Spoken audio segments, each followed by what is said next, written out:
மருத்துவமனையில் அனுமதிக்கப்பட்டிருக்கக்கூடிய பாமக நிறுவனர் ராமதாஸிற்கு என்னென்ன சிகிச்சைகள் அளிக்கப்பட்டது, அவருடைய உடல்நிலை எவ்வாறு உள்ளது, இது குறித்தான விவரங்கள் அடங்கிய ஒரு அறிக்கையை மருத்துவமனை வெளியிட்டிருக்கிறது. அது தொடர்பான ஒரு அண்மை செய்தியை பார்த்துக் கொண்டிருக்கிறோம்.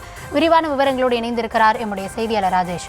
ராஜேஷ், வணக்கம். மருத்துவமனை தரப்பில் வெளியாகி இருக்கும் அந்த அறிக்கையில என்னென்ன விவரங்கள் குறிப்பிடப்பட்டிருக்கிறது, முழுமையான விவரங்களை வழங்கலாம். கௌதமி, வணக்கம். பாமக நிறுவனர் டாக்டர் ராமதாஸ் தற்போது மருத்துவமனையிலே அனுமதிக்கப்பட்டிருக்கிறார். அதாவது நேற்று இரவே அவர் அனுமதிக்கப்பட்டார். அவருக்கு இதயவியல் சம்பந்தப்பட்ட பிரச்சனை இருப்பதன் காரணமாக அவர் நேற்று இரவு அப்பல்லோ மருத்துவமனையில் அனுமதிக்கப்பட்டார். அவருக்கு இன்று காலை ஆஞ்சியோ செய்யப்பட்டதாக தெரிவிக்கப்பட்டிருந்தது. இந்த நிலையிலே மருத்துவமனை தரப்பிலிருந்து ஒரு அதிகாரப்பூர்வ செய்தி குறிப்பு ஒன்று வெளியிடப்பட்டிருக்கிறது. மிகவும் புகழ்பெற்ற ஒரு மருத்துவரான கார்டியாலஜிஸ்ட் டாக்டர் செங்குட்டுவேல் அவரது தலைமையின் கீழ் இந்த சோதனை என்பது நடைபெற்றதாகவும், தொடர்ந்து அவருக்கு என்ன பிரச்சனை இருக்கிறது என்பது குறித்து ஆய்வு செய்யப்பட்டதாகவும் இந்த செய்தி குறிப்பில் தெரிவிக்கப்பட்டிருக்கிறது.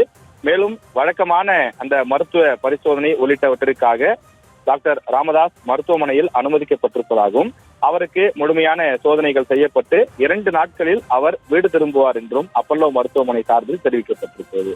ஏற்கனவே இன்று காலை அவரது மகனும் பாமக தலைவருமான அன்புமணி வந்து நேரில் சந்தித்து அவர் மருத்துவரிடம் நலம் விசாரித்திருந்தார். அதனைத் தொடர்ந்து வைகோ மற்றும் தற்போது தமிழக முதலமைச்சர் மு.க.ஸ்டாலின் அவர்களும் தற்போது டாக்டர் ராமதாஸ் அவர்களை சந்தித்து நலம் விசாரித்திருக்கின்றார்கள்.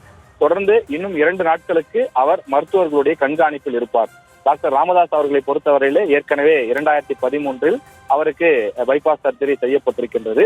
எனவே அவ்வப்போது, அதாவது 2 மாதத்திற்கு ஒரு முறை அல்லது மாதத்திற்கு ஒரு முறை அவர் சென்னை வந்து இங்கு இருக்கக்கூடிய மருத்துவர்களை சந்தித்து முழு உடல் பரிசோதனை மற்றும் தன்னுடைய அந்த இருதயவியல் சம்பந்தப்பட்ட அந்த பிரச்சனைகளுக்கெல்லாம் வைத்தியம் பார்த்து செல்வார். எனவே அந்த அடிப்படையில அவருக்கு நேற்று திடீரென்று மருத்துவர்களுடைய ஆலோசனையின்படி மருத்துவமனையில் அனுமதிக்கப்பட்டு தற்போது அவர் சிகிச்சை பெற்று வருகிறார். விவரங்களுக்கு நன்றி ராஜேஷ்.